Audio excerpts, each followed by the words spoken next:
event tonight, and on behalf of everyone in the Christian Union, it is so lovely to have you join us.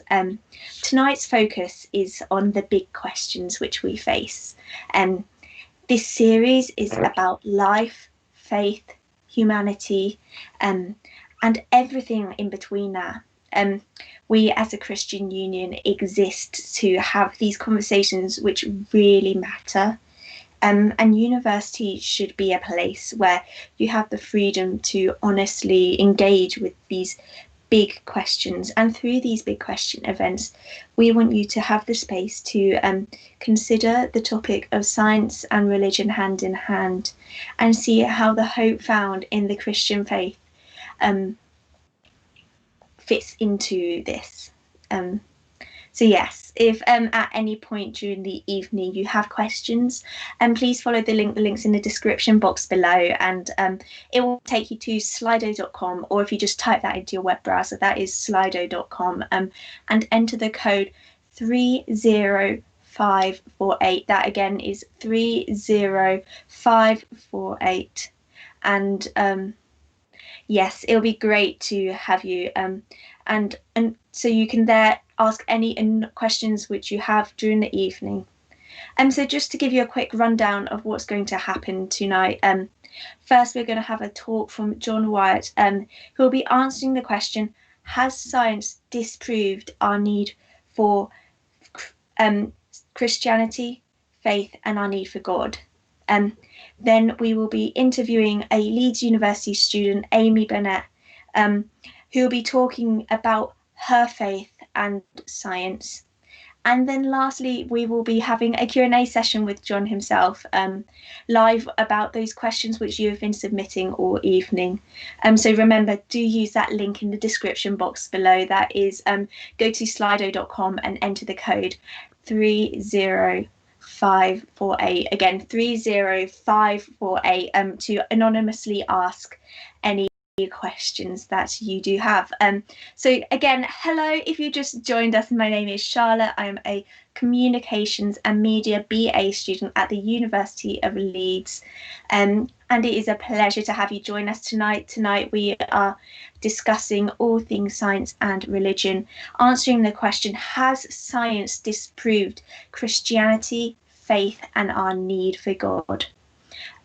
So it is my honour and privilege to introduce to you Doctor, author and researcher John Wyatt, who will be joining us tonight. John is an emeritus professor of neonatal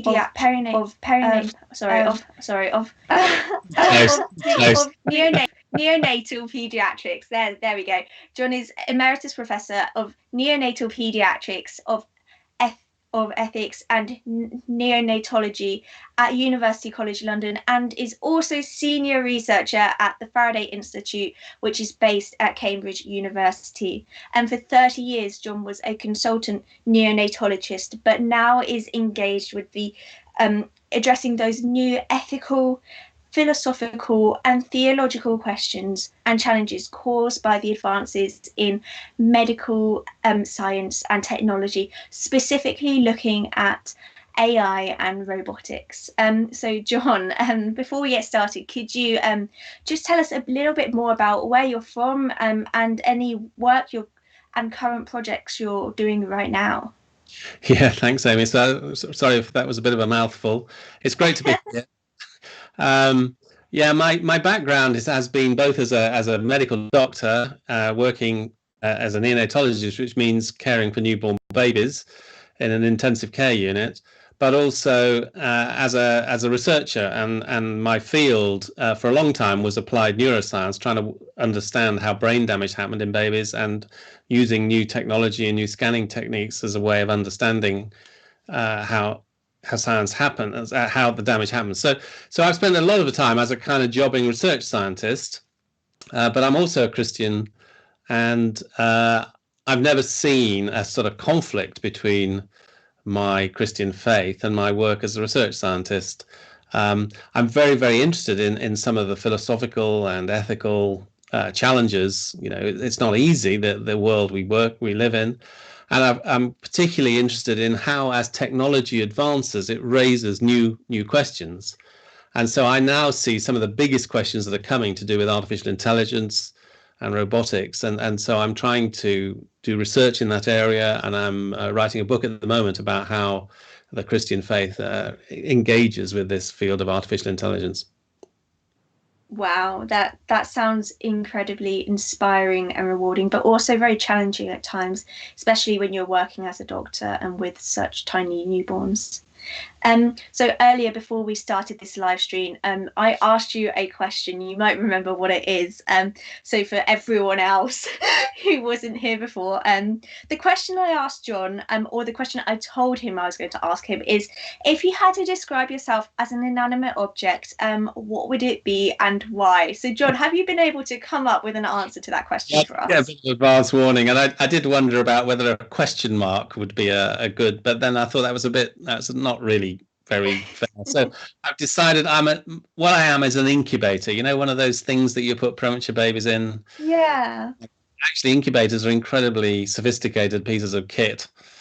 And I've spent a lot of time working with babies in incubators, so I think that's probably the closest thing that I can think of. An incubator sounds like a great fit for you. So yes, as John talks, if you do at any point have any questions, do feel free to follow the link in the description box below, or in a new tab, go to the website sli.do.com and enter the event code, which is 30548. Again, that is 30548. By you doing this, you can anonymously submit any questions which you have. If you don't have any questions, but you see a question which really resonates with you, just click on the little arrow below it to upvote it, and that means we're more likely to answer it in the Q&A section at the end of this evening. But John, over to you. Thanks very much. So I'm going to talk a bit about the work I've done as a scientist and some of the lessons I've learned from it. And then, and one of the things I'm going to argue is that in order to be a research scientist, actually, you do have to have beliefs. But I just want to say I love the thrill and excitement of original scientific research. And, I really believe in science, and I've seen at firsthand how science is such a powerful tool, and it really makes a difference. Medical science is really making a difference for the lives of sick and premature babies. And, there's a special buzz about doing original scientific research. You design an experiment and you spend months and months of painstaking work. And eventually, we're standing by the computer monitor and we're waiting for the results to flash up. And we know that nobody else in the history of the world has ever seen what we're about to see. And it's an indescribable exhilaration when those results flash up and you understand the experiment has actually worked. But I'm afraid much more common is the crushing disappointment when it turns out that it's failed, it's been a complete waste of time, and it's back to the drawing board. So working as a research scientist is great ups and downs. And I can claim that I know a reasonable amount about science, not as an armchair theoretician, but as a jobbing research scientist. And so here are some of the conclusions from my own scientific research career and from reading the scientific literature over the last 25, 30 years.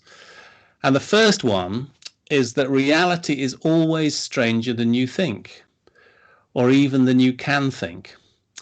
So I quite like the quote from a very prominent theoretical physicist, John Polkinghorne, and he said this: "What modern physics has taught us is not only is reality stranger than we used to think, actually reality is stranger than we can think." In other words, there's something about reality which is strange, and that's one of the first lessons that we have to learn. And second, as related to it, there's the simplistic explanations are almost always wrong, because the truth is often weird and unexpected. And so we have to reject simplistic explanations. And then the third thing is you have to follow the evidence where it leads. If you're going to be a good scientist, you have to follow the evidence, even if it's profoundly uncomfortable, or if it leads you to somewhere that you don't want to go. When you've eliminated the easy, the pleasant, and popular theories, you have to be prepared to follow the difficult things, the unpleasant, the unpopular route. And that's part of what it means to have scientific integrity. You have to follow the evidence where it leads. And it's interesting that several scientists have said something like that, very similar. In fact, there's a guy called Thomas Huxley, well known in the history of science. He was a colleague of Darwin and was Charles Darwin, and was sometimes called Darwin's bulldog. He was a convinced atheist, and yet this is what he said. He said, "Science seems to me to teach in the highest and strongest manner the great truth which is embodied in the Christian conception of surrendering to the will of God. Sit down before facts as a little child, be prepared to give up every preconceived notion, follow humbly and to whatever abysses nature leads, or you shall learn nothing." So we have to be prepared to follow the evidence where it leads. Now, of course, we all know that in the last decades and centuries, science has been extraordinarily successful. So it's not surprising that some scientists and philosophers have come to the conclusion that science can explain everything, and that we don't need religion, we don't need any other forms of belief. I mean, here, for instance, is the philosopher Bertrand Russell. He said this: "Whatever knowledge is attainable must be attained by scientific methods, and what science cannot discover, mankind cannot know." But just hang on a minute. Is that statement derived from scientific research? No. It's a statement of faith, of belief.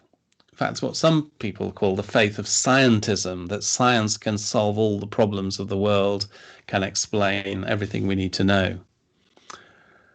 The truth is that everybody, including atheists and atheistic scientists, have beliefs. They have convictions and assumptions that cannot be proved.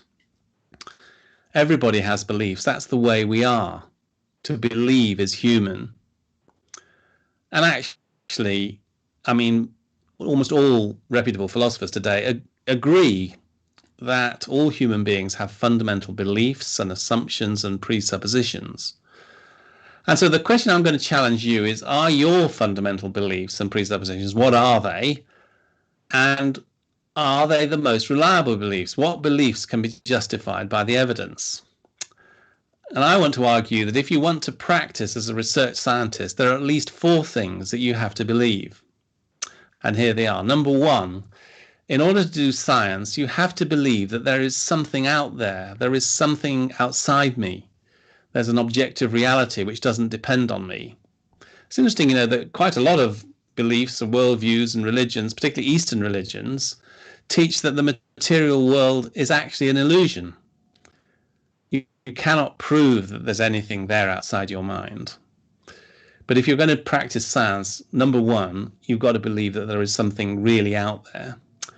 Number 2, in order to do science, you have to believe that whatever is there out there actually has a profound, deep order. You have to believe that reality is rule-based and consistent and predictable and unchanging. If you think about it, actually, that's an extraordinary assumption. Why on earth should there be a hidden order to the cosmos? Why should that order be unchanging over time, back to the very origin of the universe? Why should that order be unchanging across space, the entire physical dimensions of the cosmos? Why should that order be rule-based and consistent and predictable and mathematical? There's no scientific explanation for that. But the whole of science depends on that idea that there are such things as scientific laws, as a fundamental scientific order. And then number 3, in order to do science, you've got to believe that it's possible for the human brain, this bit of slush between my ears, to investigate and determine the fundamental rules on which the universe is based. And I'm going to come back to that a bit later. And then finally, number 4, in order to do science, you have to believe that you, the scientist, are genuinely free to create hypotheses, to design experimental models and experiments, to assess the evidence and the data, and choose the most consistent interpretation. And again, I'm going to come back to that. So four things. One, reality is there. Two, reality is ordered. Three, it's possible for my brain to understand that reality. And four, I have to be free. Modern science is not possible without those fundamental beliefs. But, you know, if you're a materialist or an atheist or what's sometimes called a physicalist, in other words, there's nothing out there but physics, you've got to ask whether those beliefs make sense. Because if matter and energy is all there is, then what is the origin of that profound and deep order in reality? Why does the fundamental nature of reality seem to be mathematical? So Einstein said the only physical theories that we are willing to accept are the beautiful ones. And Paul Dirac, who's a very famous physicist, not a Christian believer, said physical laws should have mathematical beauty. One popular book on maths behind modern science was called It Must Be Beautiful. But the question is why? What lies behind this profound order and this beauty? And what is now called the fine-tuning of the universe, the resonance between the human mind and this vast, mysterious cosmos. Our universe appears to be fine-tuned for life. To use a phrase, it's biophilic, life-friendly. And as physics has advanced, it's turned out that the degree of fine-tuning of the physical constants of the cosmos is utterly mind-boggling and inexplicable. It's been calculated that if any of the fundamental physical constants of the universe were changed by even an infinitesimal amount, then any form of complex life would be simply impossible throughout the universe. So the question is why? Why is the universe so bio-friendly? Why is it fine-tuned for life if it's simply a product of meaningless physical laws and mechanisms? And why does the universe seem so beautiful to us? Mere insignificant carbon-based life forms on an insignificant planet. So that's the question you need to ask yourself. Why is there such order in the world? Why is it beautiful? And then, as I said before, in order to do science, you've got to believe it's possible for the human brain to understand those fundamental rules on which the universe is based. In the earlier 20th century, a particular carbon-based life form called Albert Einstein came up with some abstract mathematical equations, which he claimed represented the complex relationships between space, time, gravity, mass across the entire universe. And those equations were called the general theory of relativity. And a few years ago, NASA sent a highly sophisticated satellite into space called Gravity Probe B, which was specifically designed to test Einstein's general theory of relativity to the highest possible level of accuracy. According to Einstein's equations, as the Earth swept through space, it actually drags space-time around with it and bends the very nature of space-time. And according to Einstein's equations, this bending of space caused gyros in the satellite to drift by 0.0041 arc seconds over a year, and an arc second is 1 in 3,006. And after years of work and more than 100 scientists and millions of dollars of money, the conclusion was that exactly the amount of warping of space-time predicted by Einstein's equations was in fact what was observed. Those abstract mathematical equations worked to the most extraordinary level of accuracy. But doesn't this seem a bit strange to you? Why should complex and abstract mathematical equations, which were invented by a human central nervous system, built out of a bag of chemicals, brain cells, and neurotransmitters, describe with astonishing accuracy the bizarre behavior of the Earth as it drags space and time around with it? That's not easy for an atheist to explain. How on earth does that work? It's interesting that Einstein himself was apparently surprised and concerned by the extraordinary facts of the effectiveness of his equations. And he said, the eternal mystery of the world is its comprehensibility. In other words, the most incomprehensible thing about the universe is that it's comprehensible to the human mind. So why is there some kind of fundamental resonance between the human mind and the fundamental structures of the universe? That's not easy to explain. It seems profoundly implausible that what goes on in the cerebral processing of an insignificant carbon-based life form should be so amazingly effective and significant. There are more than 1.7 million species on Earth at the present. In the history of Earth, there have been an estimated 10 to the power 10 species. And from an evolutionary perspective, we are no more significant than any other species. So what's so special about Homo sapiens compared with the 10 billion other species that have existed on this planet? And after all, we're only an insignificant life form on an insignificant planet going around an insignificant star in an insignificant outer arm of a standard galaxy, which is just one of 200 billion galaxies.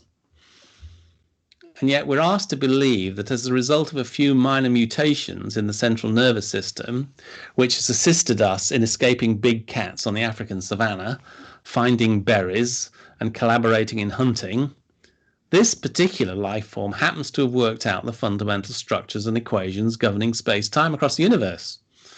Now that's some chance for an atheist to explain.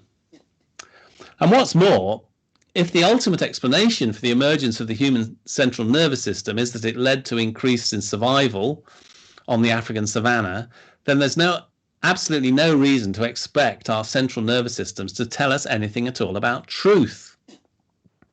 The whole point is that the human central nervous system is orientated towards survival, not to truth. If there's a question as to whether our central nervous system would cause us to believe something to increase our chance of survival, or something that was true, there's absolutely no doubt as the answer. It will tell us whatever we need to believe in order to survive. That's what evolutionary biology has to teach us. It's interesting that this fundamental problem was apparent to Darwin himself, and it's often called Darwin's horrid doubt. And he wrote about it in a private letter, and this is what he said. But then with me, the horrid doubt always arises whether the convictions of man's mind, which has been developed from the mind of the lower animals, are of any value or at all trustworthy. Would anyone trust in the convictions of a monkey's mind, if there are any convictions in such a mind? In other words, if our mind only evolved through survival of the fittest, why should we believe what our mind tells us? Why should we trust any of the thoughts? This is a major problem for all science, but especially for neuroscience, because neuroscience claims that all the thoughts that occur in our mind are the product of blind mechanical processes and neurotransmitters and electrical impulses. And yet, if so, why should we trust any of the thoughts that happen in our minds, including the thoughts of neuroscientists?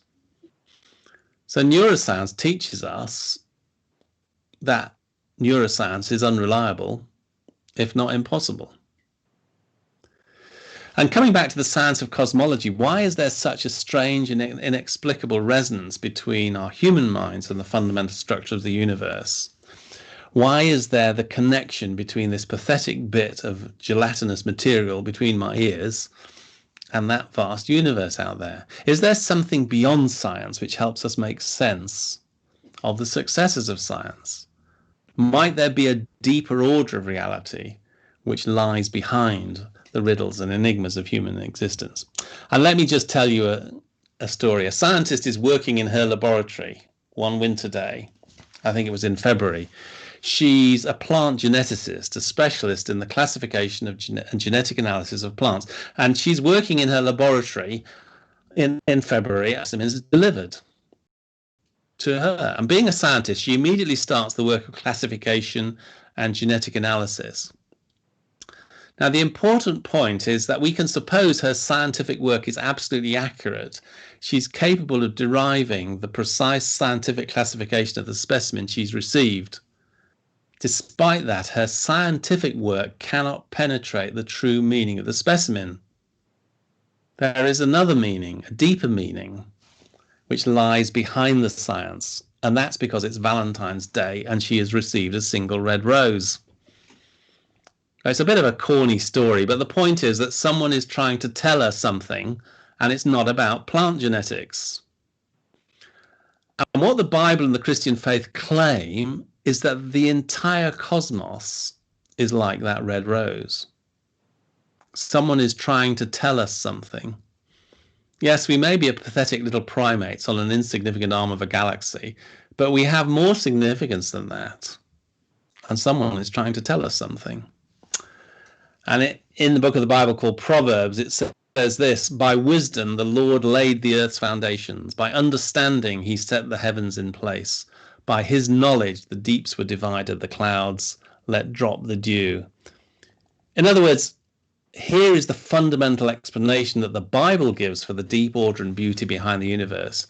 This is why it's a cosmos, meaning order, a whole, and not a chaos.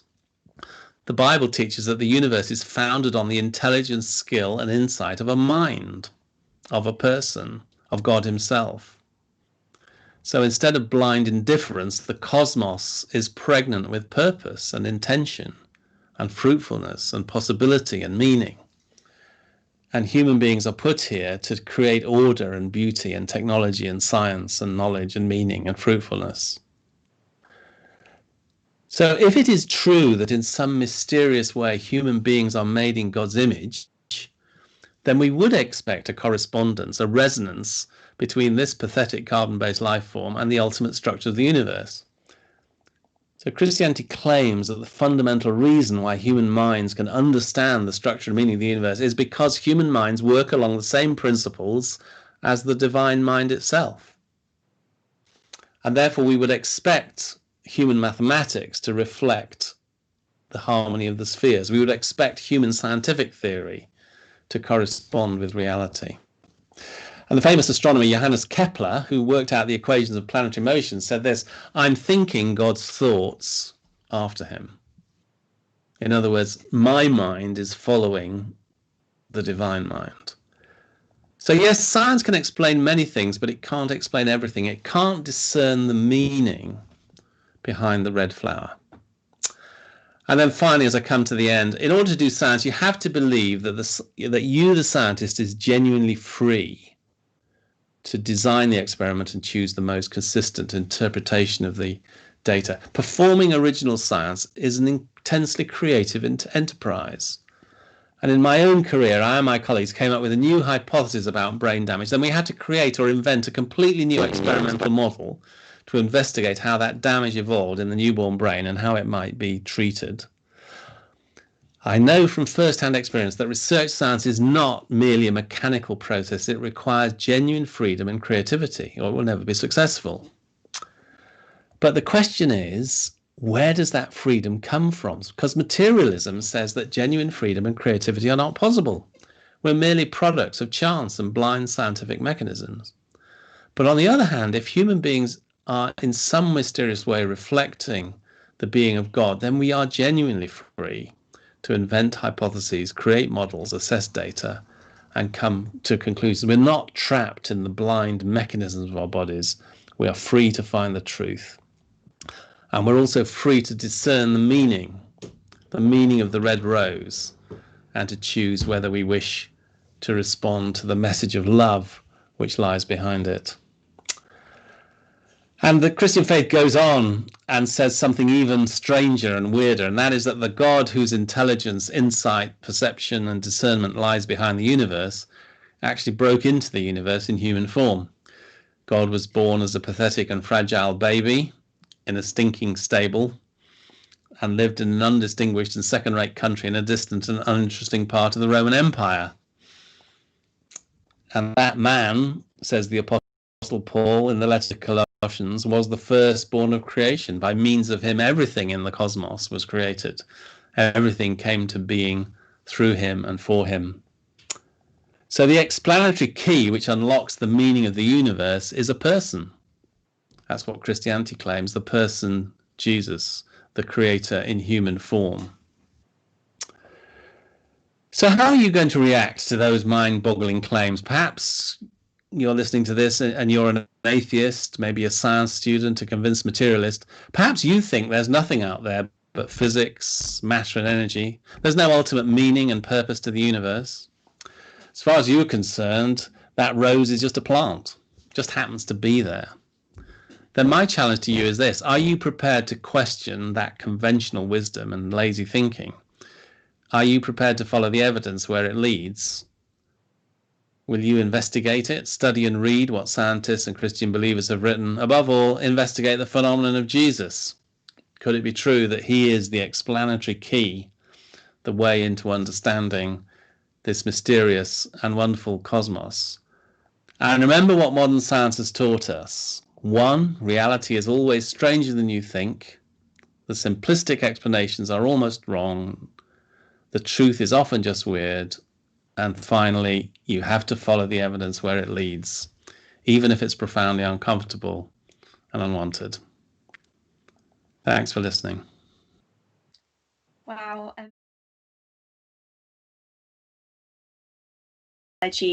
Of the rose and just that metaphor running through it, that was really good. Thank you for sharing with us. So like I said before, if you have any questions about what John has just said, or you're just thinking about things and trying to put two and two together, we have a anonymous spot where you can ask those questions, which John will then answer in a little while. So if you follow the link which is in the discussion box down below, or if you open a new tab in your browser and go to sli.do.com and enter the event code 30548. Sorry, I forgot that. 30548 is the event code, and there you can post anonymous questions for John to answer in a little while. But while you are busy typing those questions and upvoting for the ones you most want to hear answers to, we are going to be chatting to Amy. So Amy is a third year natural science student at the University of Leeds.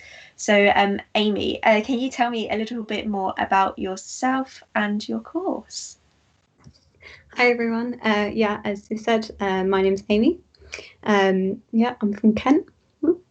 I study natural sciences. Basically what that means is in my first year at university, I chose to study food science, chemistry and maths, and now I'm just studying chemistry and maths. Nice, two southerners up north. So can you just tell me, why did you choose natural science? What made you want to study that at uni? So the idea of not finding out any more about chemistry or maths after A-levels made me really sad, actually. So that made my decision about what I was going to study at university.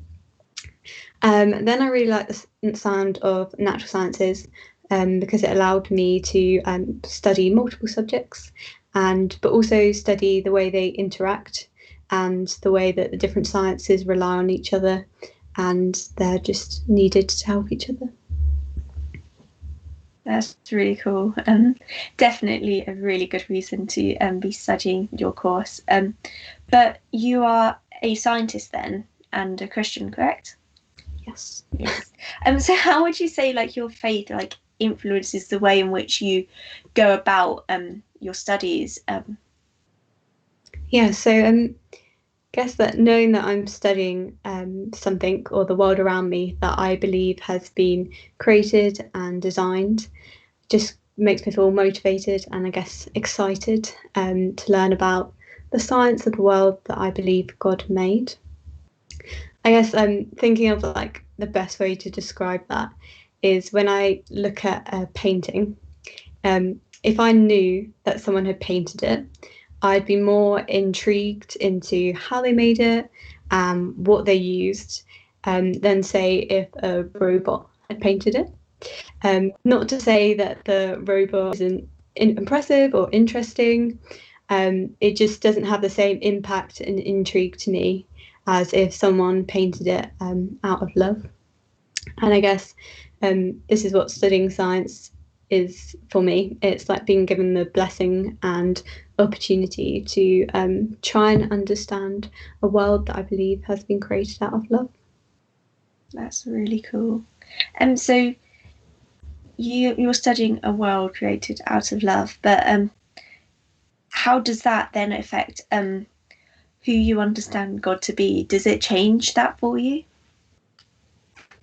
I guess it doesn't change who I think God's going to be, but it helps. I enjoy work trying to understand the world that I believe God created. As I study science a bit more and find more and more about the complexity of everything around me, I guess it just gives me like more and more awe and wonder to the God who I believe created it. And the fact that he didn't just create like a functional world, he created a beautiful one. Where everything like slots together, and I think that's how science helps me understand that. Yeah, that is really true. So my last question for you for tonight, Amy, is do you find that there are any tensions between your study of science and your faith in God? And if there are, how do you deal with these? I guess the tension that comes to mind sometimes when I was studying was the specific examples. We learn about molecules in my chemistry lectures that are naturally occurring and like have really useful properties. Properties such as like anti-cancer properties. However, these are often really difficult to reproduce in amounts that are like useful, and they take quite a lot of time to make and work out how to make them in a lab. And sometimes I think like, oh, why doesn't God like open our eyes and help us to understand how to do this quicker? Or I just look around, I guess, like the brokenness of the world and think, why doesn't God change it? But then I come back to the idea that I trust God. I trust that he loves us and that he knows better than we can what is ultimately good and the best for us. And the reason I trust this is because, yeah, as I said, I believe that he loves us, and I believe he showed that when he performed the ultimate act of love when he sent his son Jesus to die on the cross for us, even though I ignore God sometimes or I hurt him. He still sent Jesus to die for us so that we can have a relationship with God and that we can have a relationship that will never end. Wow. Thank you for sharing with us, Amy, tonight. It's been really such a pleasure to talk to you. What we're going to be doing now is we're going to be jumping over to the questions you guys have been submitting on Slido. You can keep upvoting them, you can keep adding in new questions, but we're going to work our way through as many as possible before we run out of time this evening. So we're going to start at the top. And the first question, and the first question asking you, John, are the 7 days of creation real? When we know the Earth is so much older. When we know the Earth is so much older. And I'm also going to link it to a question which we have a bit further down the list. Is the creation story a metaphor?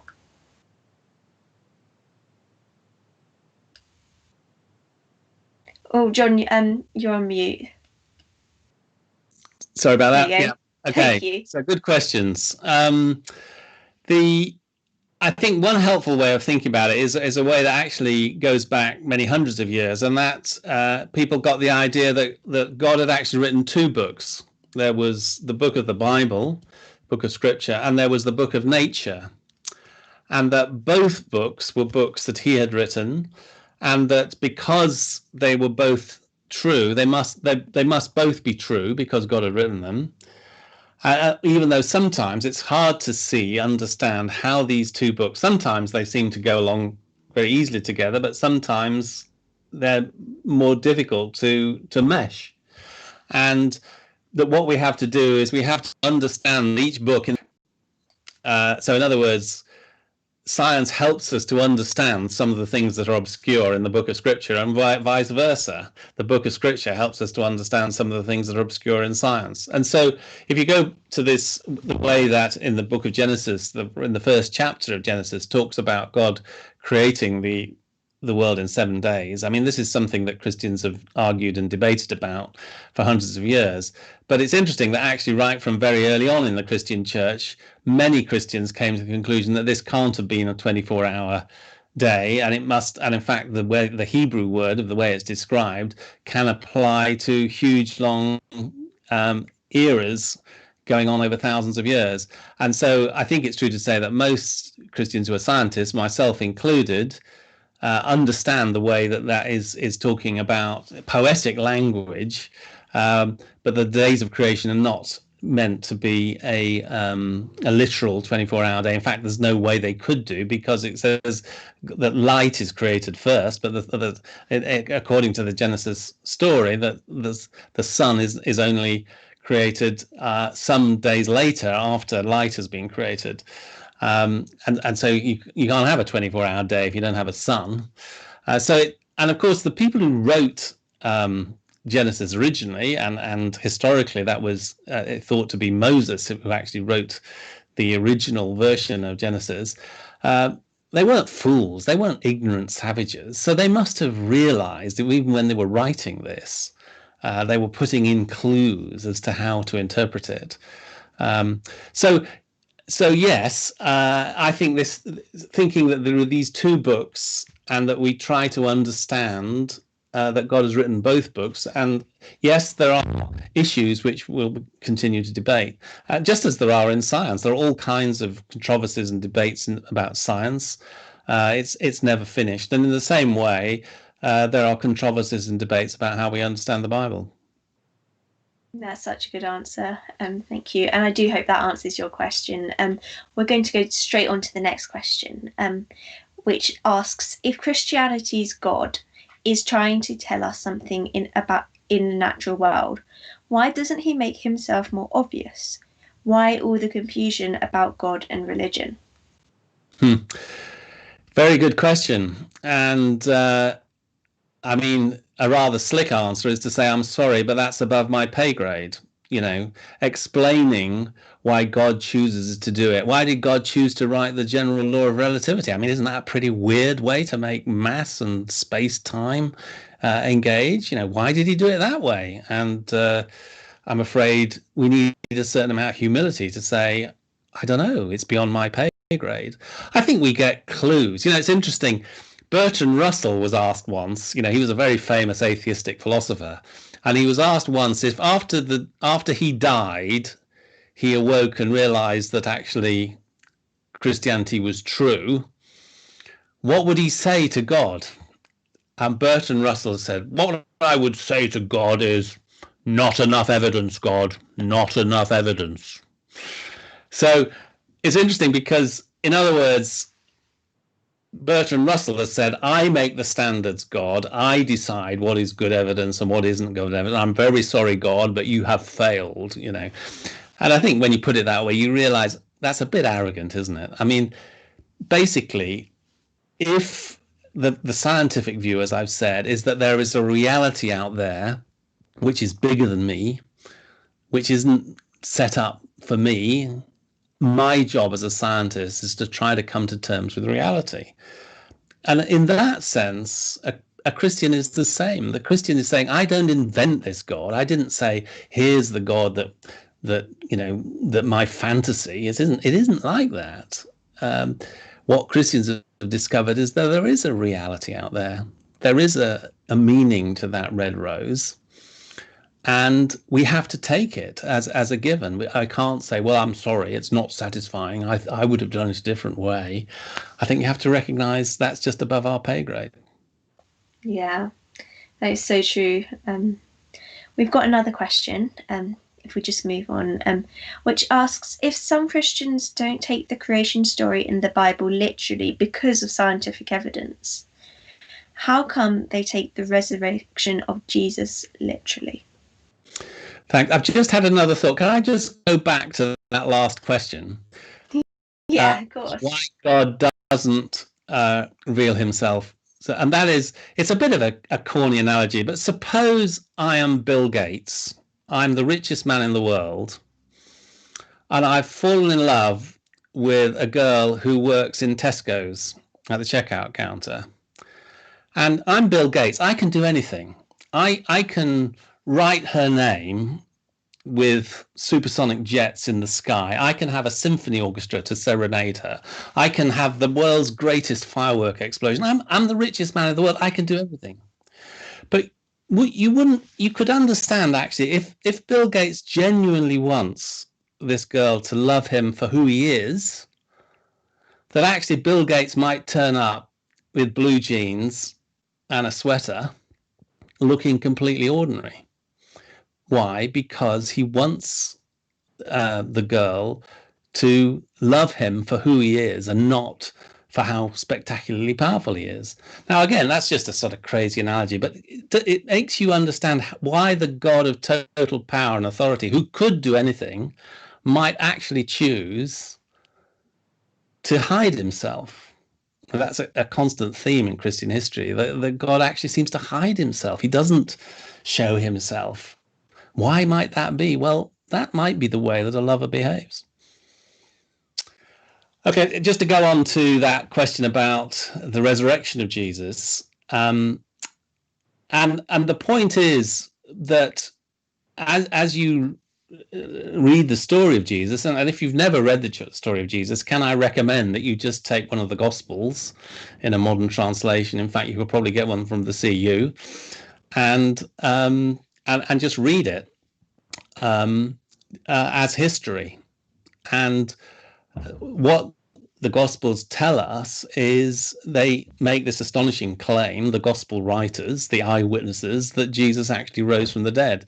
And interestingly, the Apostle Paul, when he was writing only probably 20 or 30 years later, after it happened, he put the entire credibility of everything that he was doing and everything that Christianity was on the resurrection of Jesus. He says, if Jesus didn't rise from the dead, then the whole thing, the whole Christian story, is a complete fantasy. It's made up. And he says, we are of most people most to be pitied.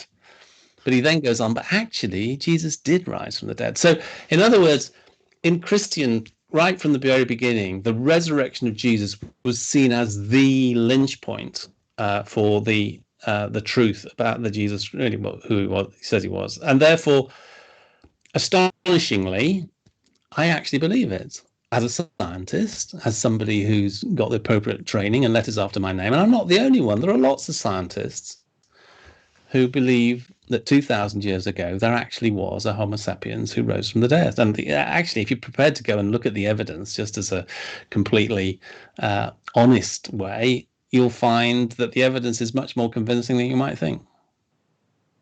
Yeah. Yeah, so definitely reach out to the CU. There's an email address in the description box below. If you would like a copy of one of the Gospels, we'd be more than happy to provide that for you to have a little read through. And also, I do recommend having a look at the evidence for the resurrection as well, because it is so convincing sometimes. Right, we have time for just one more question, and I'm really, really sorry. We have 22 questions still left to get through. So, thank goodness. So we're just going to do one more. And the next most popular question is, why would God let a newborn baby die when they haven't done anything wrong? Gosh. And of course, this is very close to home. I've worked as a baby doctor. I've held in my arms literally a dying baby and wept with parents. And I haven't got any answer for that. There are terrible things that happen in this world, and one of the most terrible is the illness, the pain, the struggle, the death of a baby or a young child. And I don't have any answer for why these things happen. There are some terrible, broken things that happen in the world. And honestly, as Christians, we struggle to understand that. Interestingly, the problem for atheists is why there is so much love and joy and beauty in the world. Because if it's all just brute physics, there shouldn't be any of that. So the problem for the atheists is to explain why there's so many beautiful and wonderful things in life. The problem for Christians is to explain why on earth there's so much pain and suffering. And the very interesting thing about the God of the Bible is that the God of the Bible never explains that, never says why there is, explains why they're suffering. What happens is something even more wonderful and bizarre, and that is the God of the universe enters into the suffering of human race. So what Christians say is that, God becomes a human being who is vulnerable and who suffers, who takes in the suffering of the world on the cross. So God doesn't give an interesting, neat, slick explanation for suffering, but he takes it into his own being. And I believe that. And in a bizarre way and a wonderful way, suffering can be turned into something amazing. Even the suffering of a child. I have seen the way that the terrible suffering which some children have undergone can actually also strangely lead to some wonderful things happening. And if you're interested in that, I've written some more about that in a book called Matters of Life and Death. And I'd be happy to share some more examples of that happening. Yeah. Thank you, John, for your answers to those questions. And I'm sorry that we haven't been able to get through more of them tonight. They are all so good and so important to answer.